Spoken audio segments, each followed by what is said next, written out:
Lynaris Elpheage, John F. Kennedy head football coach. You watching FanView podcast. Man, me and Stamps was committed to LSU since 10th grade. I never knew that. Yeah, man, we was going to LSU. We was going. We was committed in 10th grade, man.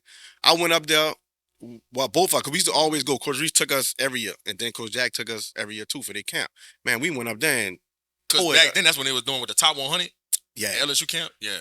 Yep. Man, we tore it alive. And I tell you, like, on a whole nother level, tore it up. We tore it up. So, Donaldo come, Ebony had Jerry Donaldo. Yep. Donaldo come on the court, took me and Stamps in his office. We both committed right there on the spot.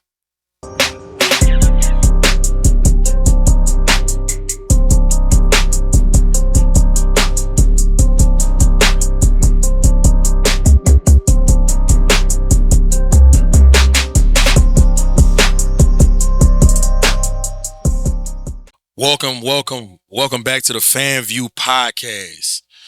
It's your host, G Sports, in the building, man. I got a very, very special guest, man, a New Orleans legend, John F. Kennedy, head football coach, Lynaris Elpheage, man. Appreciate you coming on the podcast, Coach. It's an honor to have you in the building. Like we were talking about before the podcast, bro. I remember watching you when I was in the 8th grade when you came to Homer and played terrible in high school in the second round of the playoffs, and you was running around like Vic, and that's a distinct memory in my mind as a kid that I watched. And, you know, when people started talking about you as I got older and saying how much of a legend you was, I was able to see, I saw it firsthand at down at home, man, at Terrebonne High School, bro. So appreciate you taking the time out your busy schedule to come on the podcast, dog. But we always like to start our podcast off, bro, talking about your journey, dog. I know you grew up in the 9th Ward, not that far from Carver, and just what made you fall in love with the game of football and put you in a position now where you lead young people and turning John F. Kennedy into, you know, one of the better programs in the state of Louisiana. Man, first of all, thanks for having me, man. I appreciate it. I love what you're doing over here, man. I'm honored to be here. No doubt. But like you said, man, it started from, just the love of the game, man. Being a young boy, as everybody, that's all we did, right there in the Desire Project. Sampson Park, it started off with basketball, to be honest with you. Like, I'm really a basketball. So you was a hooper? I'm a hooper. Come on, at heart. At heart, I'm a hooper. That's my first love. But I was good in football. Right. So, we all play everything. Mm-hmm. So when everything happened, everybody known me for basketball at first until I hit the scene maybe I want to say the 130, that last year of football. Mm-hmm. That's when I started ringing in football and basketball. But I always was a basketball player first at heart. Right. But I just did everything because that's all everybody did in the hood was just no doubt play every sport. And y'all had some hoopers come through the 9th Ward. Yeah, we had a lot of hoopers, man. Yeah. We had a lot of hoopers. I actually started as a true freshman as point guard for Carver.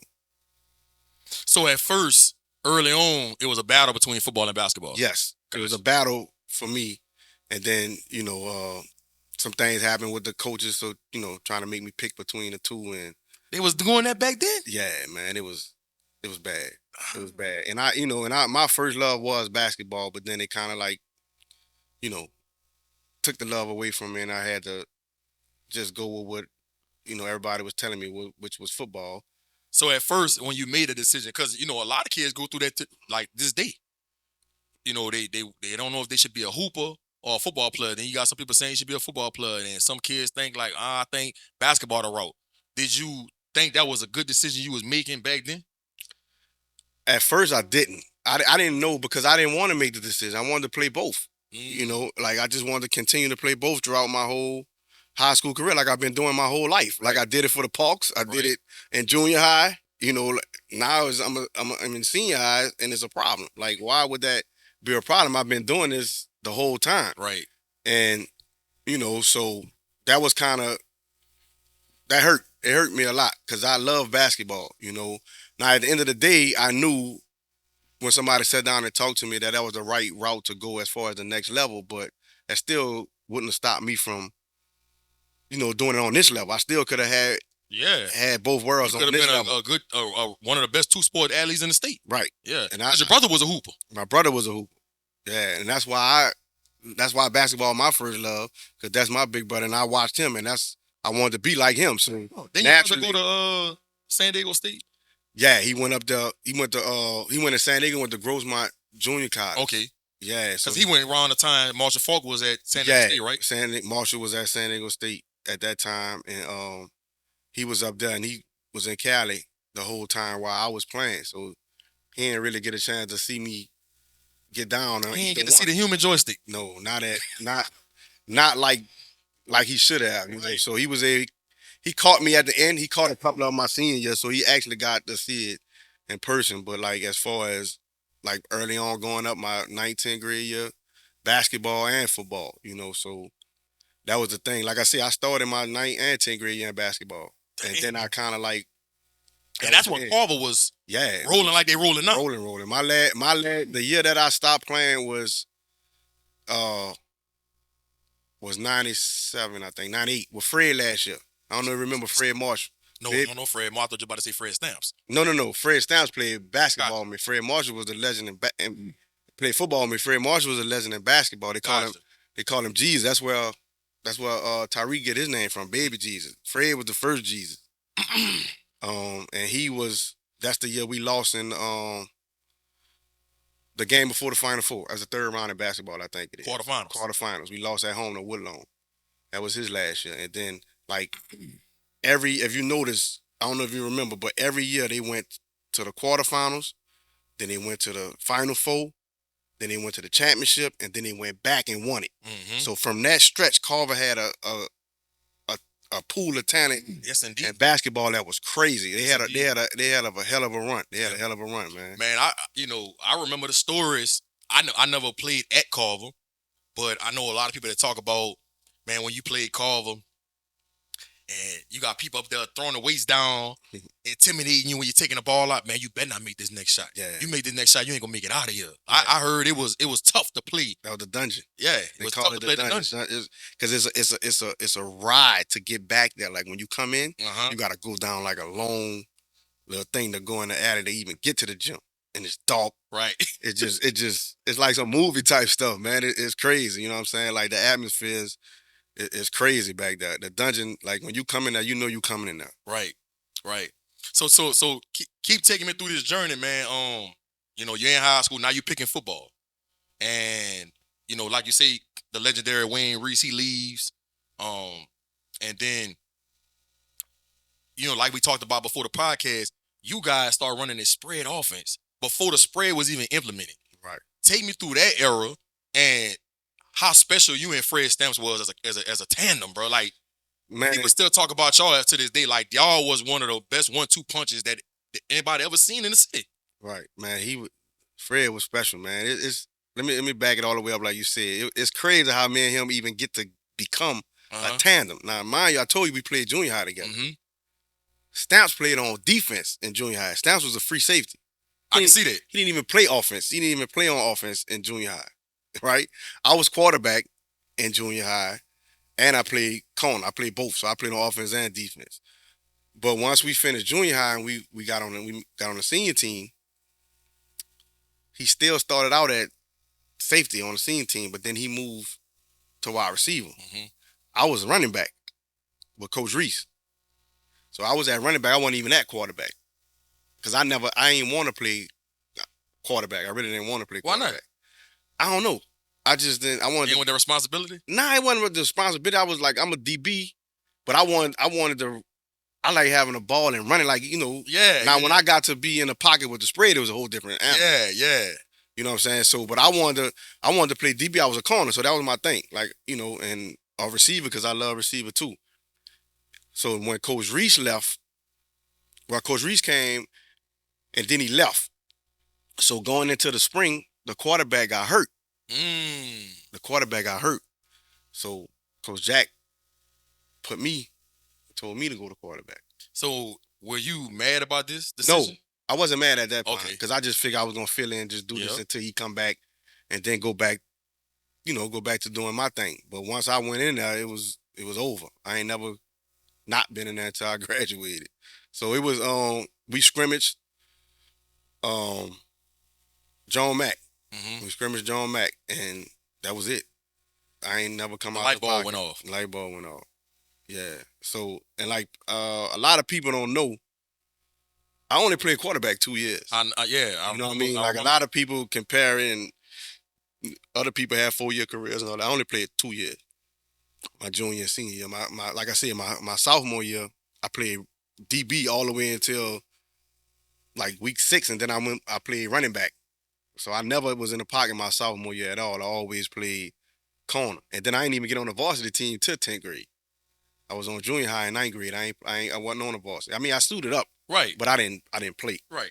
Yeah. So I mean, I got in, blowouts, and I got some experience Corey reached through us in there. Like I remember my first actual play, man, was in the playoffs against Landry. My first play, as soon as I got in, I got ran over. Big Boy ran over me. Come on. I don't know if you remember Boy Landry running back, man. I remember that, like, yeah, he played basketball for him too. But I got in, he ran clean over me, man. I got my first action. I went in there though, and I was small, but I think that's what got our team to be what it was, because Coach Reese used to do us that. Like when we was in junior high, we used to play the JV games. So our whole junior high team would go play the JV game. So y'all was playing up in a sense. And they used to kill us. Like Covington and all those type of schools, man, they used to kill us. But see, that following year, now we understood why he did what he did. Because we was just like on a whole nother level. And once he left, Coach Jack took over, I got in the pocket, and me and Stamps just had that chemistry. We had that chemistry, man. We had that trust factor. It was just special. Like I can't even explain it. Just something special. And it wasn't just him though. I had 4 good receivers. Nah, I remember. You know what I mean? I had. But Stamp the one that get the glory. He get the glory because he the big play guy. Yeah. And he the highlight guy. Yeah. So he was just different. He was different, bro. Catching slants with one hand. One hand, man. Like unbelievable, bro. Like he did some stuff that I still haven't seen yet to this day, man. Like I remember one game, my favorite catch from him really is a slant. It's crazy though. We was in the Superdome, was playing McMain. And they had the college scouts was on the sideline watching us. And we on like the 7-yard line, 6-yard line maybe, ran a slant. And it was a tight window. I threw the ball hard as I can. And he caught it with one hand like that on the point. And kept it like that. And ran to the sideline, flipped it to the ref and ran till I was in awe on the field. And when I threw it, I'm like, man, I know he ain't just do this. That's my favorite catch from him. And I know he had a lot of them, but he must have had some big ass hands, dog. He got some big hands. And Stamps ended up going to UL, right? Stamps went to UL. Played for the 49ers a little while. Played for Jacksonville. He played for Jacksonville and he played for the Ravens. Okay. And then he went to Canada. Gotcha. And he retired he did his thing out there. Yeah, he just retired the full all-time receiver ever in Canada. No doubt. Yeah. So take me, all right. So now your name ringing in the city, in the state. Y'all putting on a show with this spread, and then it's time for you to start getting recruited, right? I know you went to go play at Tulane. What happened to your recruitment as it pertains to being recruited as a quarterback? I wasn't being recruited as a quarterback. SWAC schools? SWAC wanted me at quarterback. Southern? That's the only one. Southern, Grambling, they were the only one. But like as far as D1s and like not D1s, but Power 5s and the bigger schools, all of them wanted me as a DB. Every last one of them. Nobody. SWAC was the only one that would even think about. Did that offend you? No. Because I knew. So you never said to yourself, oh, I know I could do this on the next level. I knew I could do it. But I'm saying it didn't offend me because I knew my plan was corner. Gotcha. Like that was my thing. Now it did affect me. And that's part of the reason why I chose Tulane. Because of the effect of me having all that success on offense. It made me starting to say, man, I need to touch the ball more. Like I really could get busy. Like, no doubt. And I was like, so that kind of like it made me want to go on offense a little more. So that kind of affected my decision making as far as going to school. Because me and Stamps was committed to LSU since 10th grade. I never knew that. Yeah, man, we was going to LSU. We was committed in 10th grade, man. I went up there, well, both of us, because we used to always go. Coach Reese took us every year, and then Coach Jack took us every year, too, for their camp. Man, we went up there and... Because back then, that's when they was doing with the top 100? Yeah. LSU camp? Yeah. Yep. Man, we tore it alive. And I tell you, like, on a whole nother level, tore it up. We tore it up. So Donaldo come, Ebony had Jerry Donaldo. Yep. Donaldo come on the court, took me and Stamps in his office. We both committed right there on the spot. On the spot. We was there for 2 years. We was committed. If he wouldn't have got fired, I was going to LSU. Damn, I never knew that. Yeah, man. We was going, and To play corner. to play corner. Because I was in there as a 10th grade, I was corner. Like, Right. that's where I went. Right. And I'm talking about, I was locking down. And I even went against a few LSU boys Right. that was on the team. And got busy. So Yeah. he really, and he saw that, he really, Y'all we ain't stamped yourself. Yeah, we stamped ourselves with them. Yeah. And I ain't gonna call no names, but we took care of business against them boys that was on the team already, and that really stamped us. You know what I mean? And it was supposed to be a done deal, man. And then Donaldo got fired. Mm-hmm. Saban came in, Mm-hmm. and if I'd have knew better, I would have knew Saban better because his demeanor. Like, now me growing up and grown and understand, he just that type of person. Like, he just like a all business. Yeah. And I wasn't used to that. Like, I never had none of the coaches who I talked to. Donaldo was more of a player's coach. Yeah, all of them. Like, all the coaches that recruit me was more talkative, more communicative. You know what I'm saying? Like, he just like Nick Saban, like the mob. Like, he come in that mud, sit down, cross his legs. Yeah. He really wasn't talking. He'll say a few words. Coach Nader was doing all the talking because he was at LSU forever. Yes. And I guess by him just getting in. But the crazy part about his recruitment when he was at Michigan State. Yeah. But I don't know. Like I said, it must have just been his demeanor, and I really wasn't Used to that. Yeah, and I'm like, man, he really must don't like me or something like that. He ain't really that high on me. And you was like that, and Stamps felt the same way you felt. Yeah, Stan felt the same way. Man. And we kind of like shied away from it. And then it went to Ole Miss and Clemson was really my top two after I shied away from LSU because, Clemson coaches had just left Tulane.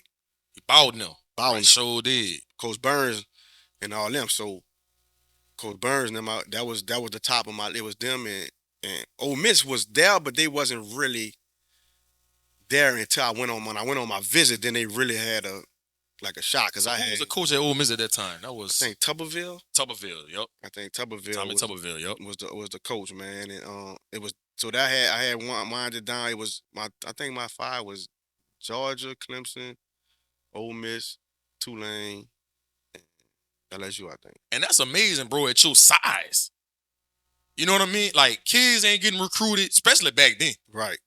If you wasn't 6'6'1", right.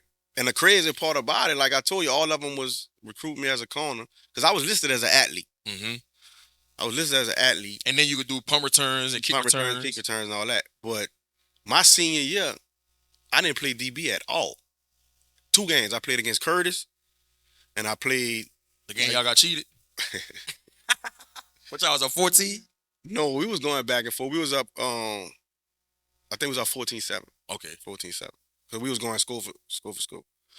I played against Curtis my senior year, and I played against John Eric like the last 3 minutes of the game. Okay. But other than that, I ain't played no. And I was hot about that with my coach. I'm like, man, you treat me like a real quarterback. I'm not no quarterback. But now being in the position that I'm in now, I understand.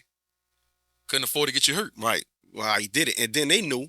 The coaches know what they want you at. Like, they don't need to see me play DB. They know the traits. They know it, yeah. So they knew it, and at the time I didn't understand it, but as time went on, I realized what he was doing. But yeah, man, that was. So that's how Tulane got you? Tulane got me because I wanted to play offense. So what happened was I was supposed to go there and play offense. Play both. They told me I could play both. They told me I could play both. Ole Miss told me I could play both. I didn't believe Ole Miss. So I believed Tulane. That's why I did it. Because I really was like, man, I'm going to Charles Woodson. I'm going to do my thing, man. Because I put on for the city. Yeah, I'm going to put on. Like, I really felt I could get busy on both sides. No. And it wound up, I get to Tulane, man, and they got like about 6, 7 received good ones. Mm-hmm. Like, all of them come back Like all them Was boys. PJ Franklin still there? No, he left. Yeah, PJ left. Franklin left, but they still had like Adrian Burnett, Mhm. Terrell Harris, Xander Robinson, Mhm. Kerwin Cook. Mhm. All them boys. They had all them was there, and they was older.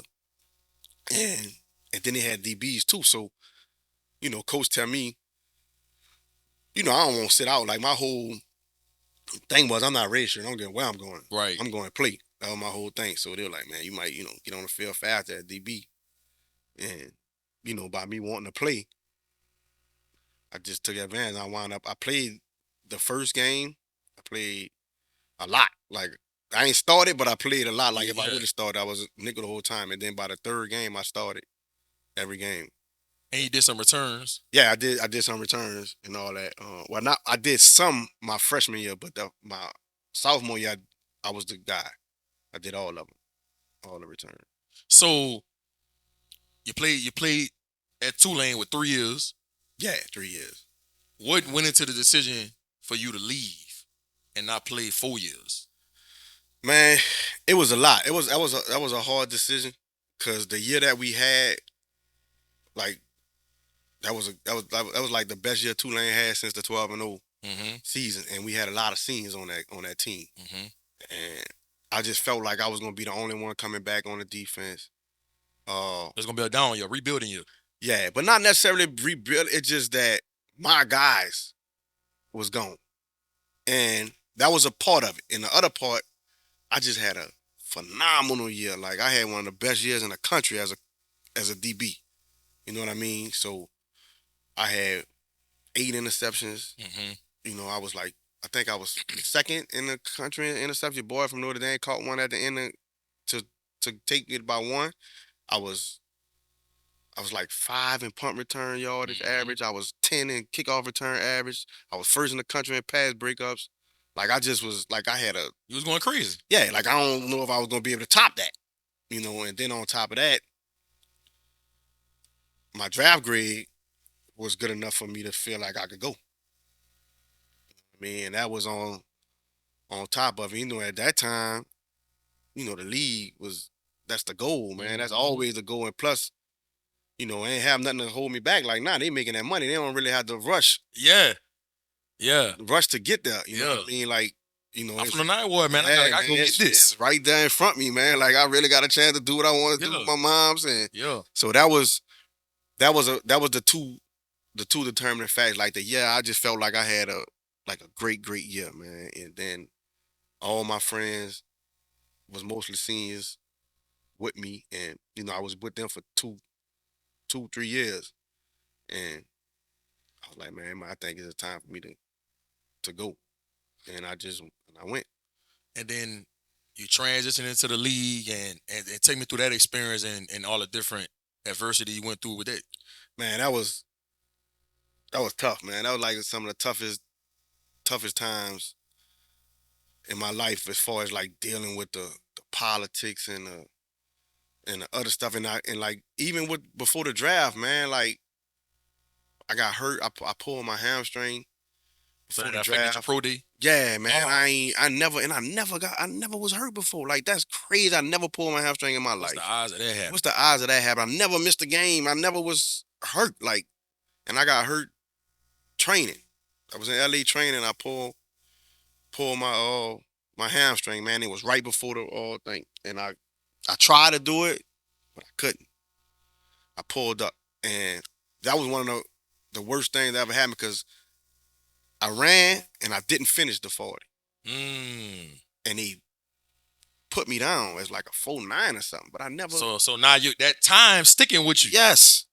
I'm like, man, come on, I'm gonna be. Nobody gonna look at that time and say, oh, he tore his hamstring or pulled his hamstring. Yeah. They just gonna see, oh, Lynaris Elpheage running 4.9. Yeah, so I was mad about that, Right? And I'm saying to myself, like, if y'all getting paid all this money to make these decisions, you gotta know I can't run a 4.9 playing corner.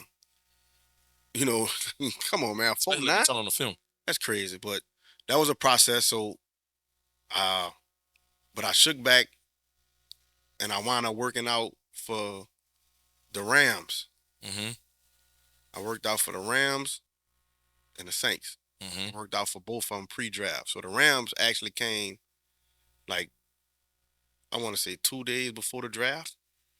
and I wound up working out for them on the baseball field. It was a damp day, rain, everything, man. I was like, man, why I had the rain on my day? You know what I'm saying? But bro, when I tell you I killed it, I killed it. I really thought I was going to the And ring you was working out at DB. at DB. Gotcha. Yes, at DB, I killed it. Like, man, the coach one time he went behind me and followed, looked at my footsteps and said he wanted to make sure he saw what he saw. Because he said my footwork was so good like that. And I felt good about after that was over, and they was taking 2 corners in the draft. They had 4 picks. They had 2 in the 3rd round, 2 in the 4th round. And 2 out the 4 picks was DBs. Right. And he told me I was gonna be one of them. And when it came, they took the Ryan Gross. I don't know if you remember him. He wound up coming to the Saints too. He came from the Rams and went to the Saints, and then they took the dude name was, I think his name was Jason Garrett or something. Not the coach Jason Garrett. Something Garrett come from SMU. Okay. They took both of them, and then they ain't taking me. So that You got a draft party? no. I had no draft party. So that kind of like that crushed me. Right. Because they told me they was, I thought they was, and they didn't. And then I wound up not going at all, you know. So watching the draft, and I'm looking at these guys, and I'm like, man, I know I'm better than him. you serious? Like, and then you draft, and I played against him. Like I killed him. I got film. Yes. You know, I'm talking about like receivers, and Yeah. I'm like, well, and then if you look at the list, like I was rated like I want to say like the 17th DB for the draft, like before the draft. And I'm like, man, and then the first round, so many DBs went that year. And I was excited because I'm like, well, the more of them come off, Yeah. the better it is for me. You No know, doubt. I got a real good shot because I was behind, bro. You gonna laugh at this list was crazy. I think it was Ike Taylor at 15. No, at 14. No, Ike Taylor might have been at 15, and I Went think to the Steelers. yeah, and I think Peanut Tillman was at Went to the Bears. went to the Bears. He was at like 14, 13 or something like that. And Namdi Osmanwa was 16 and I was 17. Damn. That's the year, bro. And they had so many DBs because Marcus Trufant and Terrence Newman was 1 and 2. Terrence Newman went to Kansas State. Trufant was at Washington State. At Washington State. He went That was to a hell of a State. draft class. That was a class. They had Roman, all them boys. That was a Damn. all them boys. So that was the what class? 2002. 2002 class. Damn. 2003. That's 2003 class? 2003. Okay. 2003 class. Bro, it was like that. Yeah. It was like that. And I was like, man, they took all them DBs. I'm good. You know, but then that happened. So once that happened, you know, the free agency thing came about and I had a chance to pick where I wanted to go. And the Rams called me to come. Man, you know I'm not coming now. Right. I felt played. I felt really played, yeah. So I wound up signing with the Saints free agent and, you know, went through that whole process and had a good time, man. Went to Europe. They sent me to NFL Europe. Came back on with them for a while. Then they cut me. Then I was out. I wound up working out for the Rams again. During the season when I got cut, I went up there twice. Still ain't signed me. They flew me up there 2 times, worked out. They ain't signed me. So I was like, man, is it really for me? You know, and then I wound up, then the Bucks, Tampa Bay Bucks called me and signed me. So I signed with them. Same thing, went to Europe and all that. Came back home. They cut me. And that was it. That was my shot. Then I wound up playing arena ball for a few years. So what was your mental state when all that was going on? You know, you go undrafted. That's one situation where you got to get over, right? And then you sign with the Saints. That don't work out. You go work out for the Rams twice. They don't pick you up. You go sign with the Bucks. That don't work out. You go to play arena ball for a little while. Like, take me through your mindset and your thought process through all that different adversity you was going through at that time. Because, like you said, man, you looking at the draft, they got you at 17 behind these dogs. You felt like you belong. Right. Man, that was the hardest. The draft part was the hardest part to get over for me. Like, cause like you said, like I just knew and I felt that I belonged. Like I knew I was one of them guys. You know, and I felt as though I did everything to prove it, you know, except run. And the NFL put so much emphasis on that put for so much emphasis on it, and I didn't even get a chance to, redo it because it was so close. It was so close to the draft. I ain't get a chance to run again. So you believe if you run a 40 that what you think you was gonna run 4.3? Yeah. Yeah. You run a 4.3. 4.3, 4.4 at the worst, low 4.4. Your life probably different. Definitely. That's crazy. That was the reason why. So when I got the draft grade, they told me at that time it was, first day, second day. Yep. 3 days I think it was. But they told me I was going third, fifth round, depends on if I run. If I run good, I'll be first day. So that means first, second round. So once I heard that, that was it. That was really what put me over the top. Well, I know I'm gonna get it, and that was my thing. Like, man, even the third and fifth round at that time, them signing bonuses was crazy. Yeah. You go third, fifth round. Now they capping it with where you go and you got a slot. No, them boys was getting 50 mil on the first round pick. That's why they changed it with the CBA. Yeah, man. So I'm like, y'all get broke off too much. And I'm like, man, if I hit the lead, but I go third or fifth, I'm gonna get, I can take care of mine. Take care of mine. It's over. I'm gonna do the rest. And that was my mindset. And I'm like, man, first day, oh yeah, I'm gonna go train. I know I'm gonna run it. I'm gonna go first day. That was my mindset. And for that not to happen, and for me to fall all the way undrafted was like, it's devastating to me. Like I was hurt. I was hurt. I had a chip on my shoulder. No doubt. Ever since then, I'm like, man, I'm already small. So that was the first chip. Now this, like, it's just like y'all slapped me in my face with this one. Like my body at work wasn't worth anything. That's how I'm taking it, No. And now the part, now when I get there, like with the Saints, man, that was another one too, because I was rolling. So you feel like you didn't have a real shot? I don't think I had a real shot. I don't. A lot of people say that shit. No, I don't. And that politics shit real. It's real, bro. It's real. And the validation for me, and I know because I was there, right? And I knew I belonged because I went against them in practice and I played against them in the games and stuff like that. So you can't tell me I don't belong because I went there and I showed up and I showed out. Like people who came watched me at training camp and stuff like that, they'll tell you. Like and the biggest validation is the guys on the team. Yeah. You know what I mean? Like Joe Horn, Charles Grant, Aaron Brooks, Michael Lewis, Dante Stallworth, any one of them boys you run across, they gonna know me. Right. Same thing with Tampa Bay. Rondé Barber, Brooks, Sapp, Kelly, Dwight Smith, any one of them guys I can see them right now. They gonna remember me. What you did when you was in camp with them. And they gonna tell you. Dale Carter. Damn. That's who was on that team. That was the DBs. Dale Carter, Ashley Ambrose, Fakir Brown, Keo Craver, and I don't know, I think his name was Darren Harper. He wound up playing he was a special team guy for the Saints, and it was me and I forgot one more person. So I'm saying to myself, keep me 5. Can't tell me I should be in that 5. I should be in that 5. And I'm a return guy. Right. They gave you an opportunity to do returns? I did return in preseason. Training camp? Yeah, I led the preseason and punt return. I had a 64-yard return against the Jets. So, with all of that, right, how do you think that built you into the man you are today? I think that's why I am who I am. Because the adversity, it takes a strong person to go through that, man. I know it because I saw it firsthand. Like being in school, being in college, they got some of them cats who was coming to the pro days every year, like just trying to get it. And I always told myself, I'm not gonna be one of them. I'm not doing that.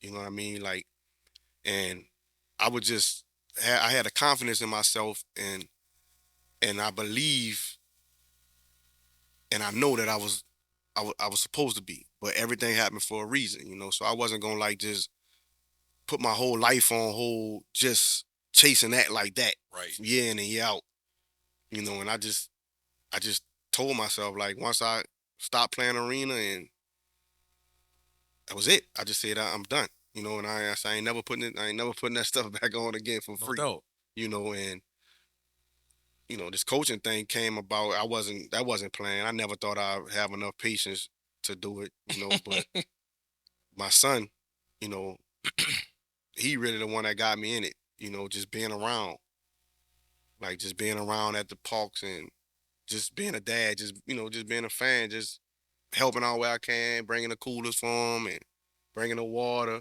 But then you got some of the coaches who knew who I was and might ask me for advice this time, ask me for advice again, and then next thing you know, tell me come help out. Mm-hmm.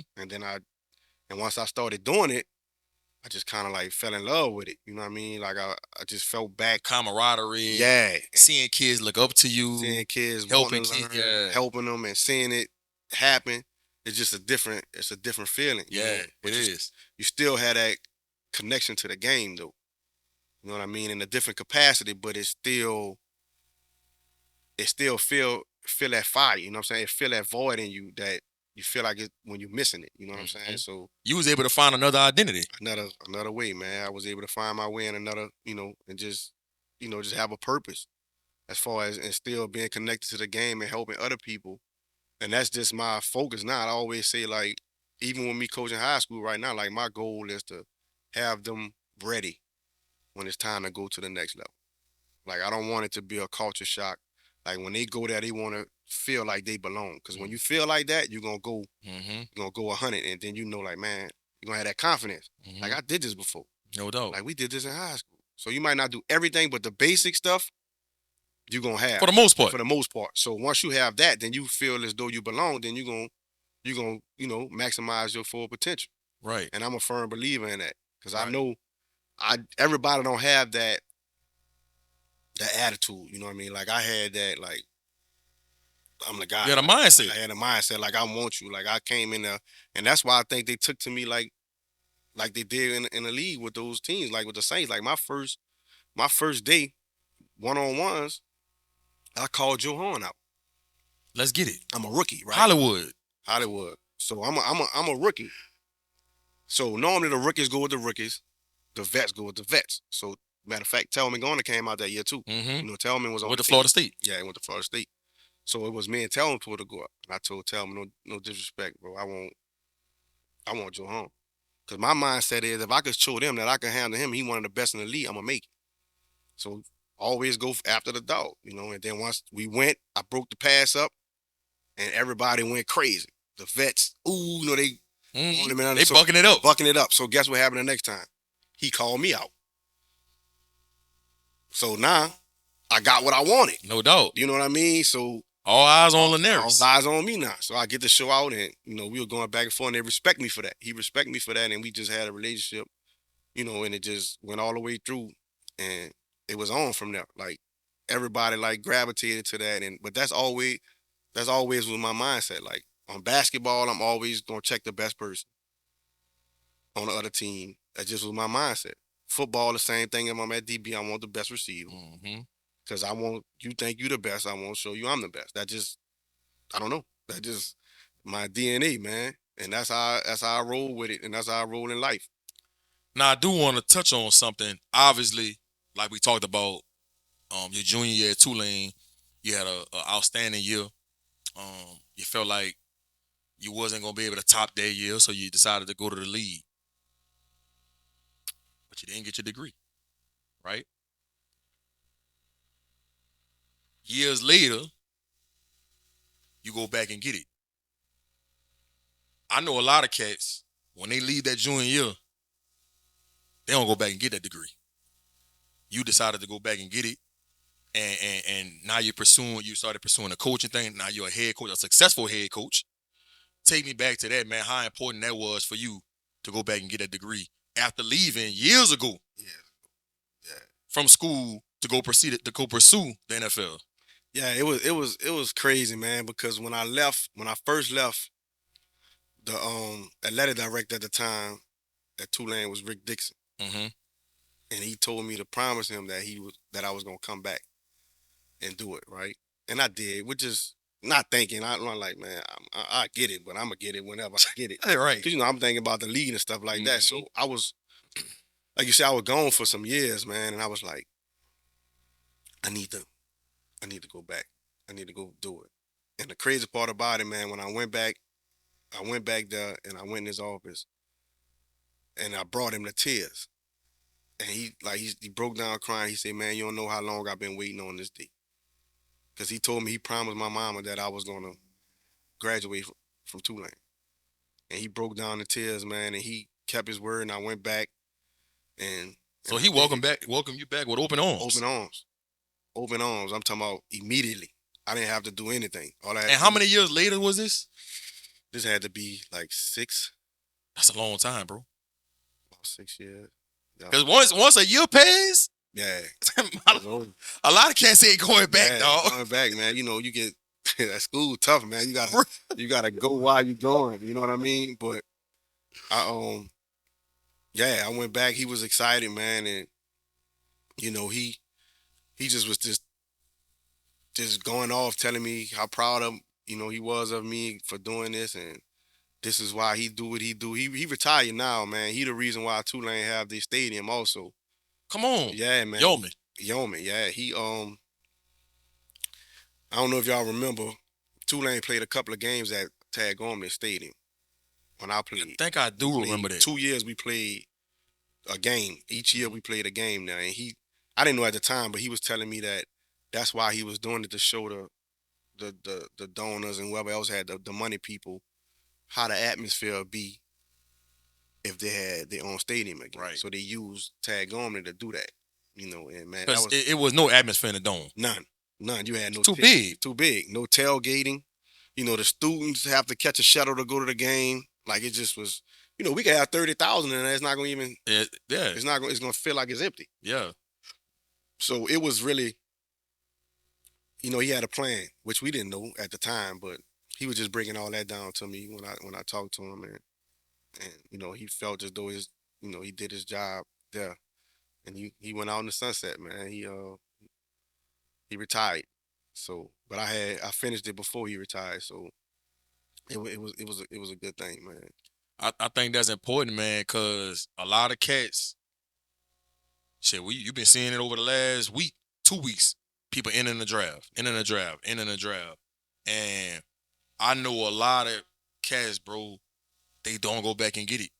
And once you so far removed, some of them be too embarrassed to try to go back. Some of them just, they be in a different headspace and they just never go back and get it. I think that says a lot about you and your mindset and what you want to do with your life to go back and get a degree. And, ultimately, you found our identity, like you were talking about, coaching your son, and now you said to yourself, like, man, I won't keep doing this.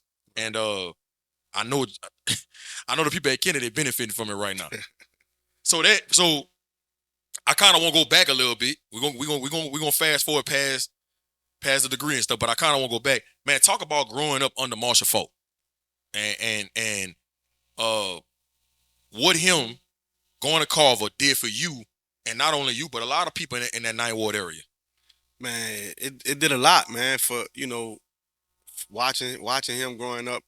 Marshall is a year behind my brother, so they really good friends and best friends, and it was like it was a whole bunch of them, and getting the chance to watch them, and then when he left and did what he did, it just brought like a kind of like a little spotlight down to the Ninth Ward, so people won't know where if he came from there. Let's go see what else is down there. You know what I mean? So, but he was special, man. Like For real. that dude, and he went through the same thing too in recruitment. Nobody wanted him to play running back. And see, now I'm glad you touched on that, because I asked different people, and some people, they say different stories, and you don't know what's true. I'm pretty sure you can give me a more of a clear answer. How the hell did he leave the state? How the hell did he end up at San Diego State? Because they was one of the only ones who wanted him to play running back. Everybody else recruited him as a DB. Everybody. They See, ain't watch his film? I don't know, but you gotta understand, he had like 10 interceptions one year too. At Coney, like people don't know he was a real hell of a DB too. Yeah. But he wanted to play running back. Like he the listen, bro. I don't know all the history of high school, but I can tell you two people on the defensive side of the ball that had years that you would never know and wouldn't expect: Marshall Faulk and Noel Ellis. Noel had like 14 interceptions one year. He like was like, didn't he lead the country in interceptions Yeah. or something like Yeah. that? Something crazy. Yeah, he had like 14. Marshall had like 10, 11 or something like that, whatever it was. And that wound up not even being a position in college. Right. You know what I mean? So the size, you know, I don't know what it was. I don't know what they saw, but he had a goal and a dream, and he stuck to it, bro. He turned down Nebraska, everybody, like all those big schools, and he went to San Diego And State. San Diego State wasn't shit. And he was fourth string. He was fourth string when he got there. Fourth So what coach got him there? He needs some credit. I don't know. I forgot who it was. He needs some credit. I'm trying to remember who it was. I can't remember who it was, but Marshall was. Was it? Hold up. Sean Payton went on that still? I don't know. Back then, as a young buck? I ain't sure. I don't know, man. We had to do some research with that one, but I ain't sure. But I know he was like fourth or fifth string, maybe. Man, it just so much stuff happened for him to get his shot. It was crazy. Like 3 people got hurt in the same year. So that's how he got his shot. That's how he got his shot. All them boys went down. Boom, boom. Back So to when he back. first got there, he was like, damn, I might have made the wrong decision. I don't know. I ain't talked to him like to know. Your brother would know. My brother would know that because that was Yeah. they equal, you know. Yeah, yeah. I was a little one, so but he stuck with it, bro. And when And he started cutting up. Once he got in, it was over. So when he started His doing that, first game, he went for like 200 and something. yeah, And it was over. and when he started doing that at San Diego State, how did that rejuvenate the whole Ninth Ward? Man, that just made we was proud, man. You know, that's what anybody, like anybody who come from your hood, you rooting for them, you know, even not even just your hood, just from the city. Yeah, yeah. You know what I'm saying? New Orleans, Louisiana, whatever. You know, like we rooting for them boys, man. Right. But we just, you feel a sense of pride because, Mhm. he come from where we come from. Like he one of us, so And he inspiring. and he inspiring. Like, man, if he could do it, I could do it. Yeah. So that always, that always was the thing, man. And then when he got his shot, it was crazy. Like he went on a run that I don't think I'll ever be duplicated. Like he was Superman, bro. It was crazy. I want to say he had a crazy record, like 12 straight games for 100 yards. It was something along them lines. Man, he might have had like 5-6 games with 200 or better. Yeah. It was like Because he was running for 2, 3, Yeah, whatever, and he should have won a Heisman. yeah. Now who was in who? They gave it to I think they gave it to Vinny Testaverde. Yep, from Miami. Yeah, but he should have won a Heisman. And so when Marshall, then he goes to the league, Then he go to the league. right? He was a monster right out the gate. Cuts over the Colts. Yep. What y'all thinking then? Man, it was on, man. We just knew we had one, bro. That was our poster boy. He was the one, man. Like everybody just was happy, man. Happy. And he come out the gate. And then we had 2 New Orleans people. Him and Peyton was on the Colts team. So it was. So that was Because I think he spent like 2 years with Peyton, maybe one. maybe 1 or 2. 1 or 2. And then he got traded to the Rams. Yeah. And then that was Right. the MVPs. That was the MVPs. Yep. So when you was coming up under Marshall Folk, so how many years younger from him are you? I'm 8 or 9. 8 or 9. So I think- damn. So when you was 8, damn. So he was in college. Damn near. Almost. He was all because I seen him play his senior year. His junior year In high school. in high school. Because I saw my brother play, because my brother was a senior when he was a junior. And when you watched him as a kid back then, did you really understand like this dude is No. you didn't I didn't know. until you got older? So I got older. Because it was him. It wasn't just him on that call team. They had Tyrone Jones Okay. was a year older than him. And he was like that too. So Where he went? Grambling. He went to Grambling. He set all kind of records at Grambling and stuff. He a track guy too. All them, and then they ran track too. Mhm. So Marshall was fast for real.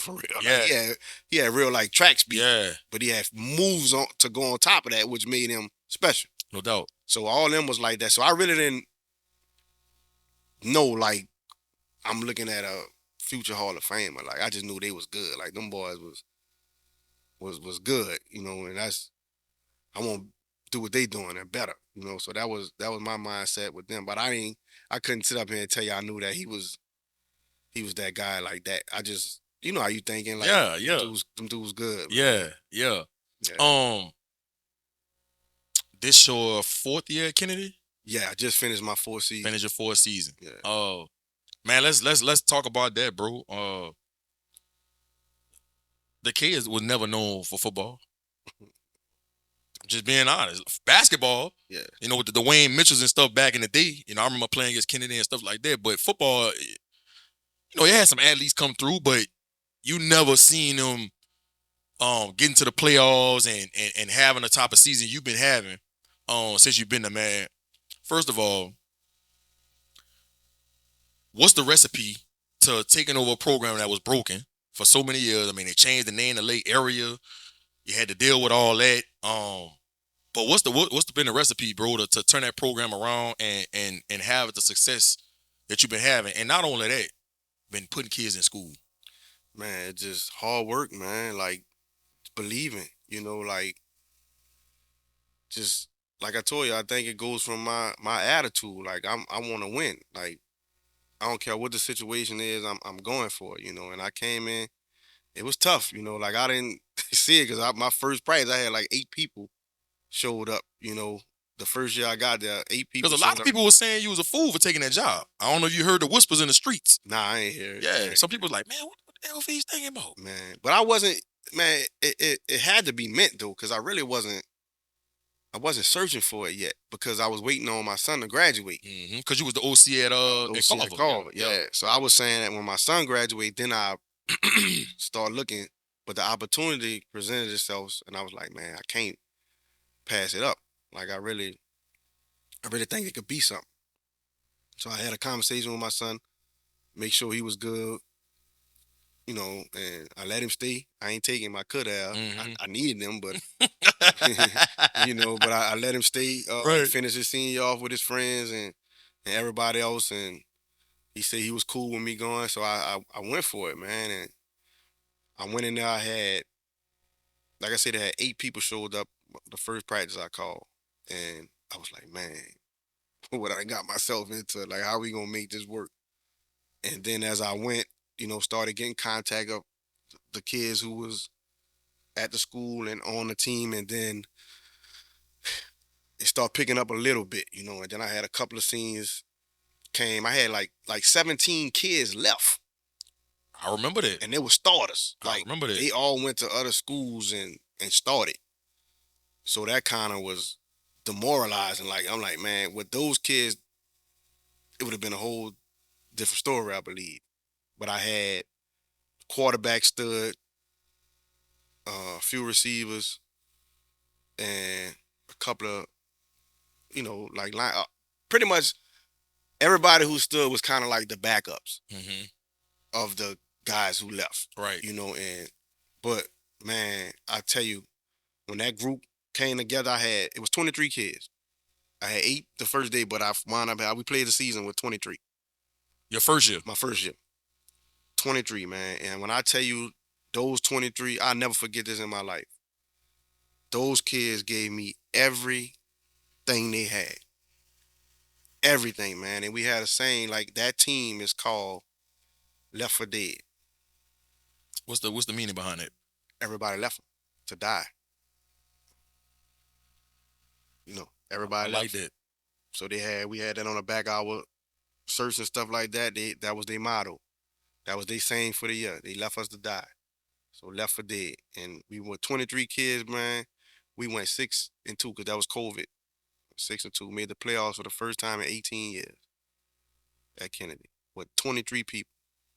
Damn. And then, man, that group was special, man. I had the quarterback, Damon White, was special, man. I had a D lineman.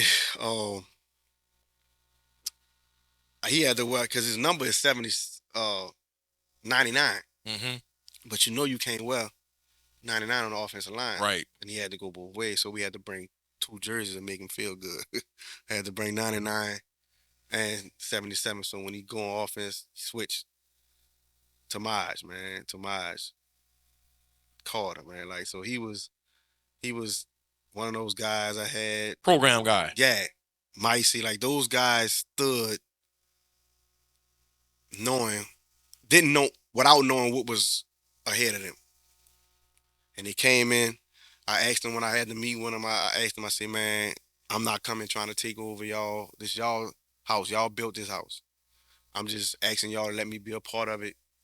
Let me guide y'all and just put my stamp on it and we go through this journey together." And they allowed me to come in. They brought in, and the rest is history, man. They started something special. Like that's why we are at the point where we are now because we won those games. We lost in the first round of the playoffs that year, but for us to even, Yeah, when we went 6-2, 18 years since y'all been in the playoffs, bro. 6-2, man, and we only lost to Easton and Carver that year, and we played both of them tough, between three people. So it was a testament to those guys, man, and from there, people saw what we was doing. Mm-hmm. So now more people trust their kids to come in, Mm-hmm. and we got a little more. We wound up probably having about 30, 34, 35 the next year.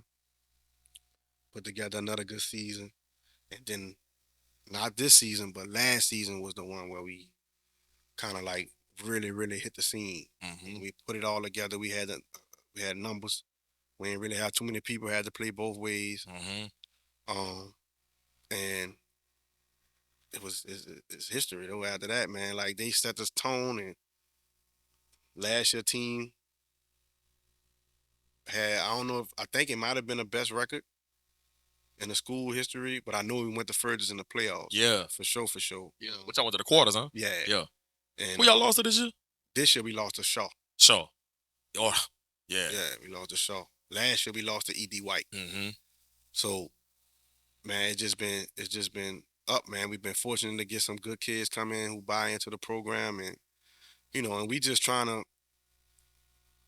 build it. Like every What's been the recipe, bro? Like I said, man, you know, on the streets, people were saying you was a fool for taking that job. And a lot of people were saying, man, you can't win at Kennedy. You can't win there. You're not gonna win there.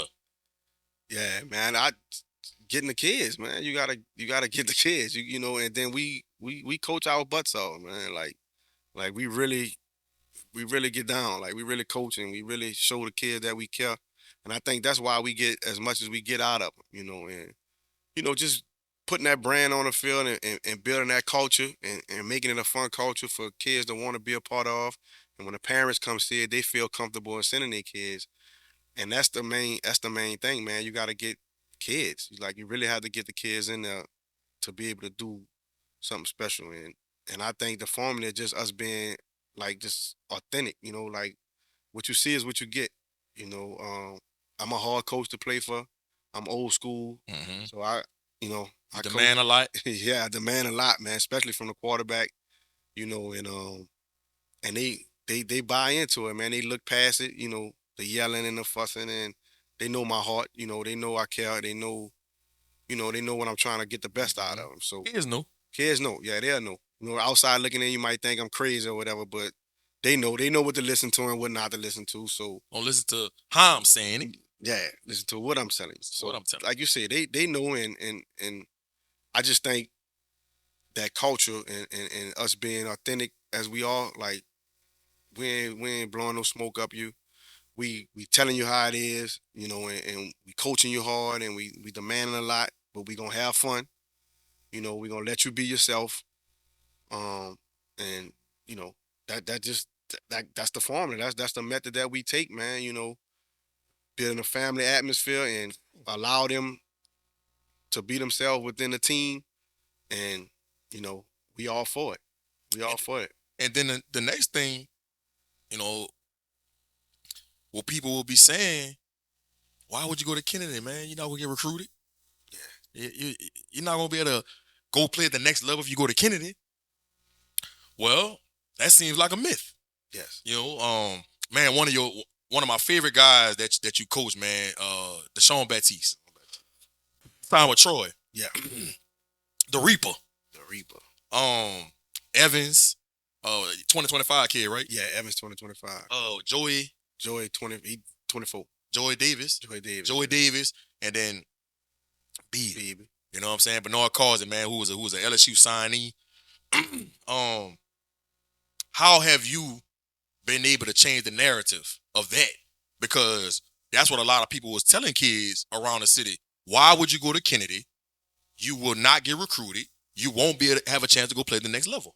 But you've proven that that is a damn myth. Yeah, that's a myth, man.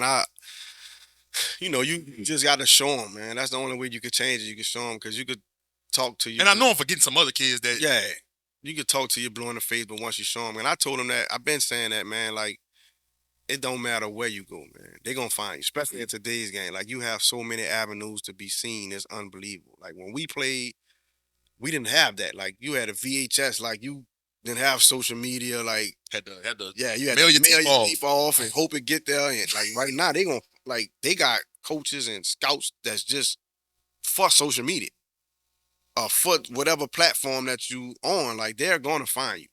So it don't matter what school you go to. You know what I mean? So that's bad. That's a bad narrative, and I hate when coaches use that and other people, use that to try to get kids to come to their school.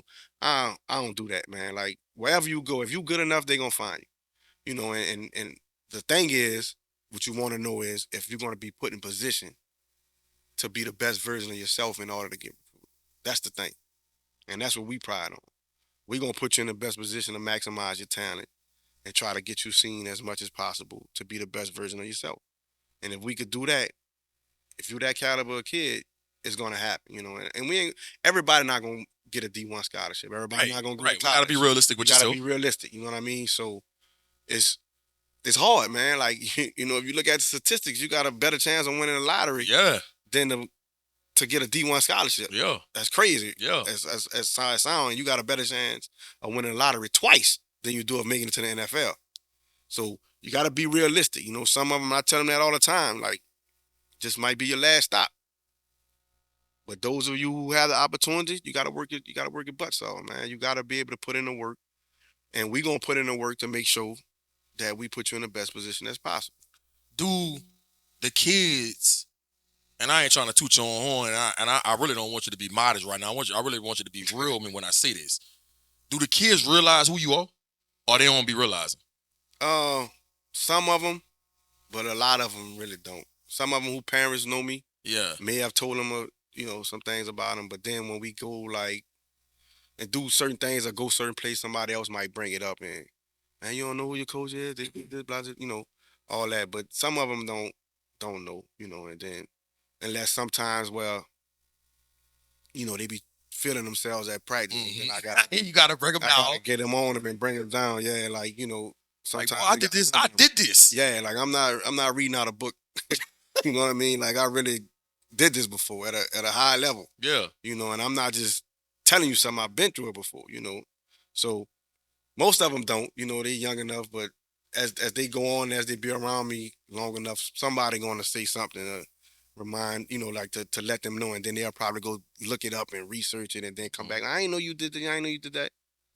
And that's how it be most of the time. and I think that's so important, bro, because I know, bro, I done been around you and stuff like that. I could tell you not the kind of person that just gonna poke your chest out. But I think it's important for people to know who you are and what you've accomplished and the things that you've been through and everything they trying to do. You didn't been there and done that. So why wouldn't I want to play for a coach like that? And and you relatable. You know what I mean? And you passionate about what you do. And I think that's important, man. So I wanted to bring that up, bro, because I've heard that in the streets. When you first got the job. Yeah. But slowly but surely that narrative has changed. But I do want to touch on Bernard Causey, man. That kid is one of those kids that proved a lot of the naysayers wrong, right? I know you can talk about it firsthand because you've been coaching him for all the years he's been at Kennedy. But take me and talk to me about Bernard Causey, man, and what you've seen from him since he stepped foot in Kennedy and the growth you've seen from him since he's been there, and now ultimately, man, he's an LSU signee. Yeah, man, that's the biggest thing to grow. Like you said, they had some bad narratives about him. Uh, you know, he one of them kids that you have to understand, man. When he's a firecracker, right? When he first hit the scene, he young. He just want to do everything.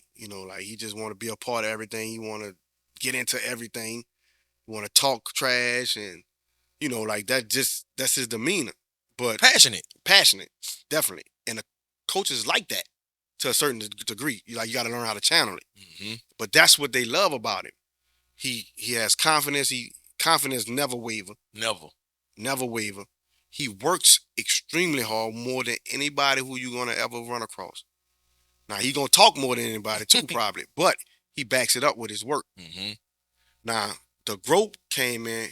He's learned how to channel that. Mm-hmm. Like he used to get into it. Anybody could tell him something, he gonna react and go 100 behind it. Now he's learning how not to entertain certain people, certain things that he hears, certain things that's being told to him. He's conducting himself better on the field, understanding the importance of being on the field and just being there for your team. So like from his first year to this senior year is a total 360. For real. I Total seen it. 360, man. A lot of people gave him a bad rep for wearing that mink coat in Mm-hmm. the 7-on-7. Mm-hmm. But a lot of people don't even know that was an NIL deal, man. He didn't just come up with that. They paid him to do that. No doubt. And that rubs some college coaches the wrong way. That's the crazy part about it, man. Like some big schools, like Mm-hmm. say they didn't like that, or they thought his attitude, he too flashy and flamboyant or whatever, but not getting the full details behind it. And that's what I don't like. Like if you at that level, you should be able to do your homework. Do your research. Do your research. Find out what happened. Like they did that. Like they wanted to shed light to the 7-on-7. Mm-hmm. And when he did it, it went viral. No doubt. So they got what they wanted, but he's getting a bad rep off it. And some coaches didn't mind it. Like Prime didn't care. Mm-hmm. He loved it. But you got to know the story behind it. So, and he realized that it hurt him a little bit with some of the coaches. But I told him, I said, man, that's the ones you don't need. The ones who want you going to find out. They're going to come do their research and see what kind of kid you are. Now it's up to you to show them. So you can't be getting in trouble and doing all this other crazy stuff. You got to humble yourself and do the right thing. And ever since then, man, he's gone on the road, seeing different things with that 7-on-7 and visiting old schools. Now he see it. He see it's right there. And I think that was the biggest wake-up call for him as far as, channeling it down a little bit and becoming the person who he is, because he has all the tools. He got the size, he got the speed, he got The length. he got the physicality, The mindset. the mindset. He has everything, man. It's really going to be on him. It's going to be on him to see if he could, on that next level, continue to sharpen his tools and get where he need to get, because I think he can. I think he's one of those kids that, and then he a lovable person. Mm-hmm. So everywhere he go, everybody takes to him. Mm-hmm. So, And he a leader, not a father. yeah, he's a leader. And he got just an uncanny way of doing it. Like they just gravitate to him. Mm-hmm. And he's like that everywhere he goes, 7-on-7, visits, camps, anywhere he go, he going to lead. And they just gravitate to him for some reason, man. He just have it. Take me through the timeline, how special it was when the LSU offer came. He was committed to Ole Miss. P. Golden thought he had him. Right. All right. P. Golden, and I remember talking to P. P was like, gee, I think Bernard Causey is one of the best DBs in the country. I think he is an NFL caliber player. And when the LSU offer came, I knew it was going to be tough for him to turn him down.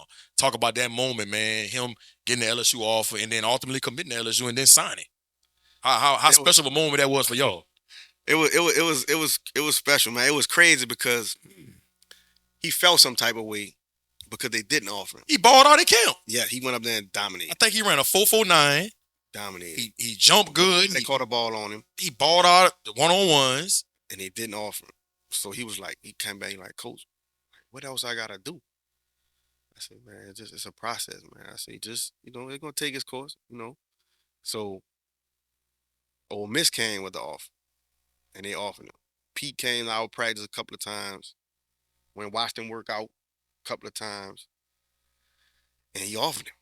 He loved him. He loved what he saw. So others, then Missouri, then everything just started coming. And I told him, I've been telling him that it's a process. Like that's the thing that not just him, but a lot of kids, they rush it. Like They want it fast. They want it fast. Like you want to offer, you just ready to go on Twitter and say, I'm blessed to receive off. It's gonna come, man. Just put the work in. It's gonna come. Can't skip steps. Right. So this the funny part about it though, with the LSU, and get back to that. So when it came, Coach Kelly called, had both of us on 3-way. He offered it. So you could hear in his voice, he was all giggly and it was excited. But when we get back to school, man, I don't know if I'm going there. They ain't won't mess with me when but I know because that's where he always wanted to go. That was the first. That's what he was working on. That was his pride talk. That was it. That was his pride. That was his pride. So I'm just letting him talk, right? So I know. I'm like, yeah, man, I hear you. I hear you. So now the next time we Frank got involved. Mm-hmm. You know when Frank get involved, You already know. Godfather. You already know what that is. So when Frank got involved, Frank started calling him and talking to him, and we went up there. We went up there, and he was ready. He been ready, but then he did it. That was it. He couldn't hold it no more. His pride couldn't go on the way no more. So, and I told him on the way back, I said, man, I've been new. That's where your heart was at. Like you can't change it. You can't change your heart. I mean, they didn't do you dirty. They just didn't do what you wanted them to do. When you wanted them to do it. You understand? So they ain't really mess over you. So that's how I knew you was gonna come back. No doubt. And it's the same. Situation. Same. You don't get no bigger than LSU. You know what I mean? Alabama, LSU, tomato. Yeah. So you in a good situation, man. They really want you.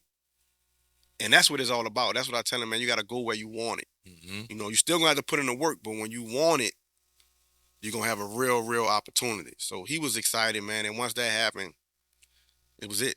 And he was even better after that. Once he committed to LSU, he was coming through there, doing everything he's supposed to do, getting his school stuff even better. I'm like, yeah, it's really soaking in on him. So he stepped up and he was happy, man. That made his day. That was a good. I just was laughing at him because, like you said, his pride. I'm like, look at him. He know he gonna double back and go to. Stop playing, man. Come on, even stop playing, dog. Talk about how that galvanized the younger kids coming up. Like the kids in like 19th grade. Man, they went crazy, man. Not just the football, like just the kids in general in the school. Mm-hmm. Like that just was huge, man. And especially for Kennedy. For the Kennedy, you know what I mean? Like that's their first, like, and we were KIPP with the KIPP organization, so like this the first football scholarship a football player got from LSU in the whole KIPP organization. That's a big deal, down here. So that's a big deal. It's Kennedy first, so like you said, it always was known for basketball.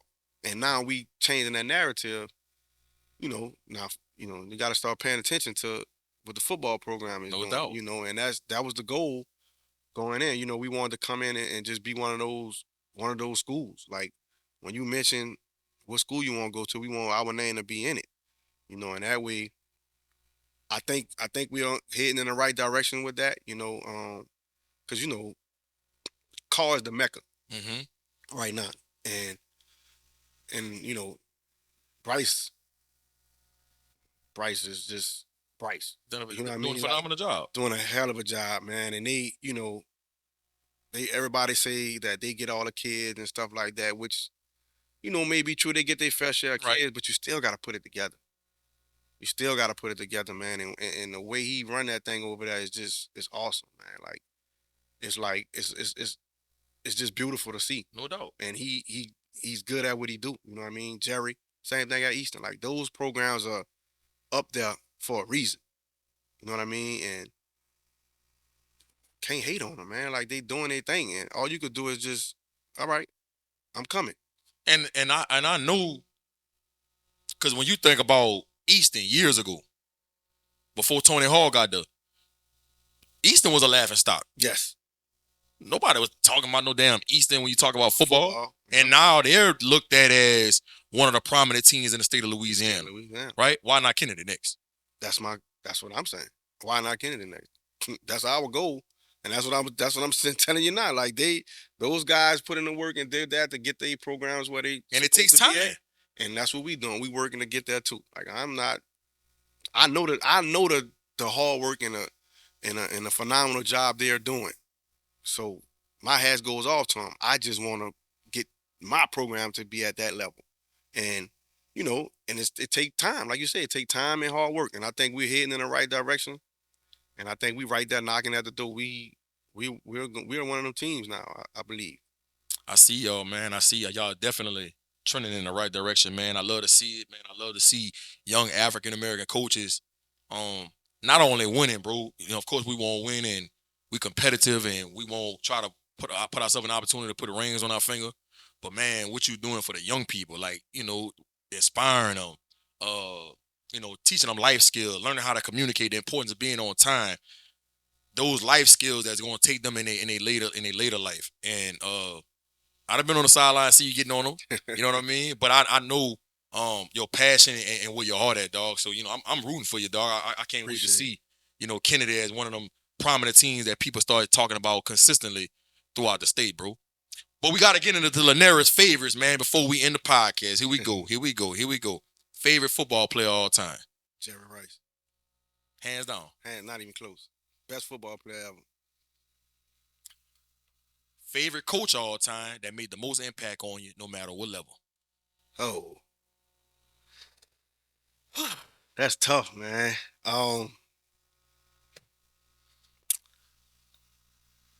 Whew. Coach Buck. Coach Buck. Henry Youngblood.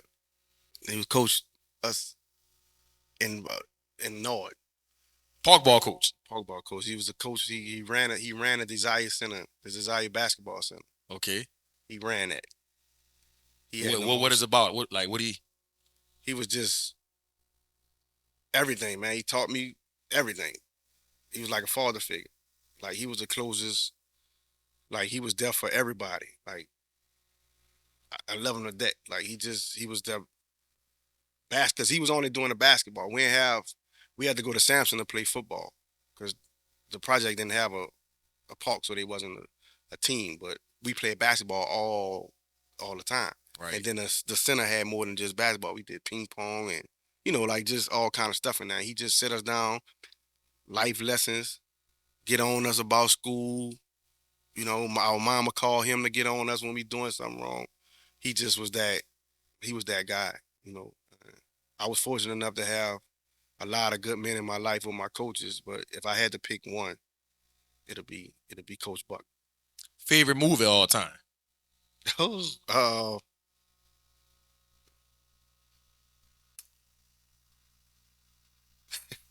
Probably Scarface.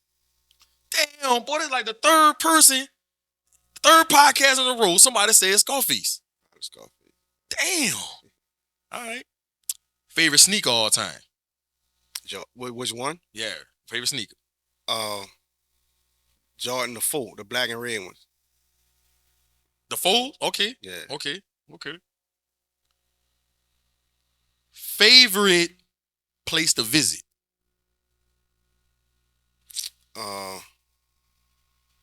Tampa. Why? I love Tampa. I have a blast every time I go to Tampa. Toughest opponent you ever went against? All right, so hold up. 2-part question. Toughest opponent you ever went against as a player, toughest opponent you ever went against as a coach. Like when you went against him, like he tough. An like, individual? Yeah. As a player,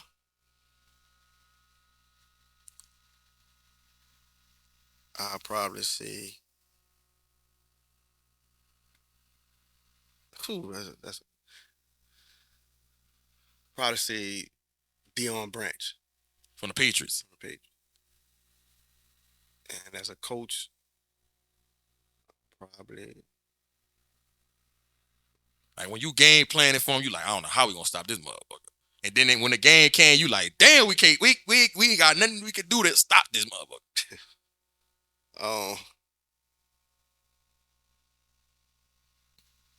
That's a tough one too, man. Probably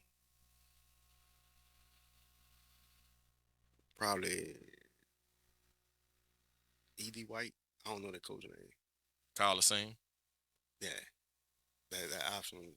It's a headache, man. That's how y'all lost the last year. Yeah, it's a headache. It was something to prepare for? Yeah. It's a lot. It's a lot to prepare for, man. He does a great job. I mean, he adds. He makes it more than just. He put different wrinkles in it. Yeah. Put different wrinkles in it. Yeah. Favorite comedian all time? Martin? Mm-hmm. We starting to get some Martin traction on the podcast now. You know, a lot of people miss saying Bernie, Eddie Murphy. I love Bernie too. Yeah, I miss with Bernie. Yeah. Not stand up, it'll be Bernie. Okay. But if it's like Martin. just my comedian, it's Martin. Gotcha. If Lynaris Elpheage wasn't coaching football, what would you be doing with your life? Man, I don't know. I don't know, man. I don't know. I honestly can't answer that question. I really don't. I don't know. Let me think. Insurance adjuster. Maybe. A trainer. I don't know if I could. I don't know. I say that about coaching though, so I don't. Right, yeah. I don't know. I say I don't know if I could train, but it'll be something helping kids. Something helping kids. Something helping kids. All right. Man, this was a insightful podcast, man. I learned some stuff. I was looking forward to it, bro, because like I say, man, when I was growing up and I got to see you at Terrebonne High School, man, that second round of the playoffs, that's a memory that's gonna always stick out in my mind. And you know, I know not only to me, but a lot of people consider you a legend in the city of New Orleans, man. And I can't wait to, when we put this podcast out, they're gonna be able to hear your story. And I know I'm getting a lot of hits. A lot of people hit me up about it, man. Appreciate you taking the time out your busy schedule, dog, to come on here, man. And I'm rooting for y'all over there at John F. Kennedy, man, going forward, dog. Appreciate it, bro. Thanks for having me, man. It's the FanView podcast, man. It's your host, G Sports, man. We signing out.